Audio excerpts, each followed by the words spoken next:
is the 18 WJTS News. I'm Charlotte Olson. Two new candidates have thrown their hats into the race for the District 63 seat for the Indiana House of Representatives. Joseph, or Joe Lannon of Lagodi, says that he's passionate about education and quality of place in the district and says that he's interested in bringing the conversation back to Daviess, DuBois, Martin, and Pike counties. Lannon says that there is a need to produce strong graduates and retain our best talent. He says to do this, the district needs to be an inviting place to live, learn, work, and play. Lannon grew up on a farm in Lagodi and attended Lagodi High School and the University of Evansville. After college, he was a teacher in Evansville, but then returned home to take over his family grain farm in Daviess and also in Martin counties after the death of his father.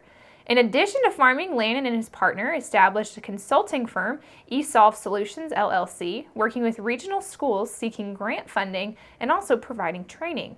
Lannon believes that local and often smaller schools and communities need an advocate in the State House fighting for fair funding models and also the flexibility to meet the needs of local students and local people.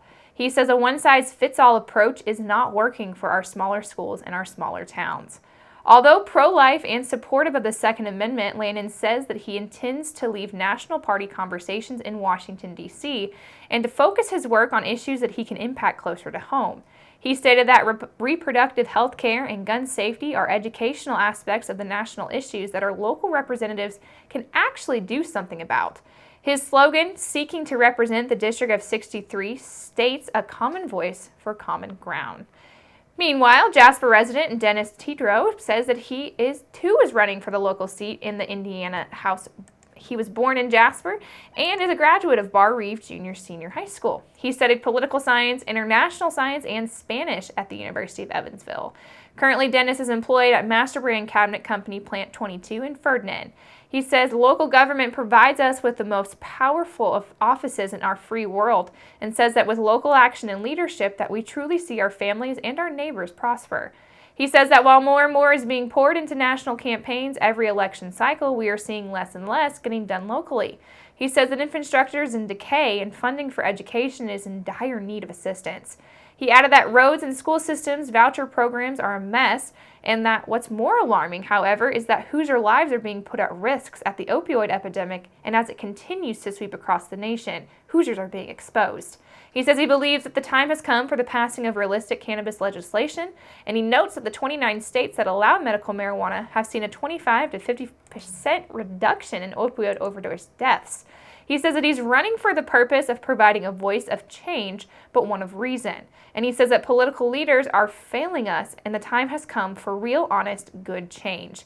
Indiana House District 63 consists of areas of DuBois, Martin, Daviess, and Pike counties, and is currently represented by Shane Lindauer of Jasper, who announced his re-election bid earlier this week.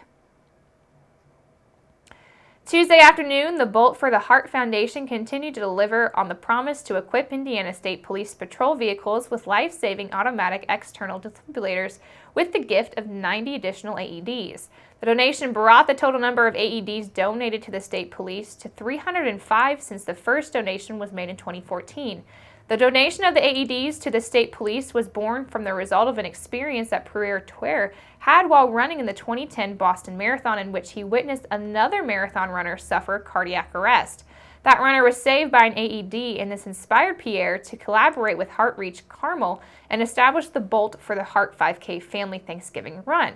Each year since the run started, 100% of the proceeds have been used to purchase AEDs for donation to not-for-profit organizations, and for the past 3 years, the Indiana State Police have been the primary recipient of these AEDs.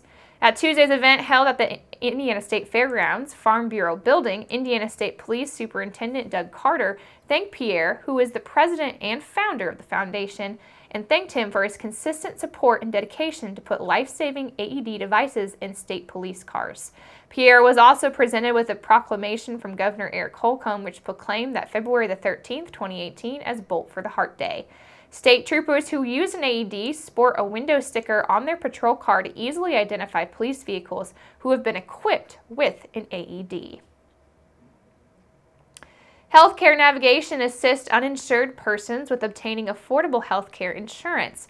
The warning signs for breast cancer are not the same for all people, and men can also get breast cancer. When breast cancer is caught early, there is a 99% survival rate. after 5 years. In 2016, it is estimated that 246,660 new cases of initiative breast cancer will be diagnosed, and 40,450 people will die to breast cancer. Cancer cells can grow out of control before any symptoms of breast cancer officially appears. That is why breast cancer screening is very important. Screening tests are used to find breast cancer before it causes signs or symptoms, and screenings can find breast cancer early and when the chances of survival are at the highest. If you have a history of breast cancer in your family, talk with a doctor about your risks and when to start getting your mammogram or other tests, and also how often you should receive them. In order to detect breast cancer, everyone should know what is normal for their breasts, and if there's any change, to see a doctor. TRICAP's health, housing, and education services changes lives, empowers families, and improves communities. To learn more, go to www.tricap.net or call 812-482-2233. The Jasper Community Arts will present an American classic this weekend on Golden Pond. A tale of how one family pulls apart and then finds each other has been touching audiences for decades. The performance, presented by the Jasper Community Arts, will be held at the Jasper Arts Center this Sunday, the 18th, at 7:30 p.m. Jasper Community Arts is proud to present the Montana Repertory Theater and its production of Golden Pond. Now one of the most dynamic and respected touring companies in the country, Montana Repertory Theater was established as a professional tour company in 1967. Montana Repertory assembles principal actors, directors, and designers with prestigious credits including Broadway, Off-Broadway, national tours of Broadway shows, and also major regional theater credits. Their mission is to tell the great stories of our world to help enlighten, develop, and celebrate the human spirit in an ever-expanding community. Tickets for this one-night-only performance are still available, and those interested in attending should call the Jasper Arts Center right away. Their number is 812-482-3070. Jasper Community Arts is a department of the City of Jasper, and additional support is provided by Friends of the Arts Incorporated, DuBois County Tourism, and the Indiana Arts Commission, and the National Endowment for the Arts, with special thanks to the Vanderburgh County Community Foundation. Old National Bank has been recognized by the Estir Institute, a global leader in defining and advancing the standards of ethical business practices, as one of the 2018 world's most ethical companies. The company has been recognized for 7 consecutive years and is only one of 4 honorees in the banking industry, underscoring their commitment to leading with integrity and prioritizing ethical business practices. In 2018, 135 honorees were recognized, spanning 23 countries and 57 industries. The 12th class of honorees had record levels of involvement with their stakeholders and their communities across the world. Measuring and improving culture, leading authentically, and also committing to transparency, diversity, and inclusion were all priorities for these honorees. Old National Chairman and CEO Bob Jones says that being honored as one of the world's most ethical companies for the 7th consecutive year is both humbling and validating.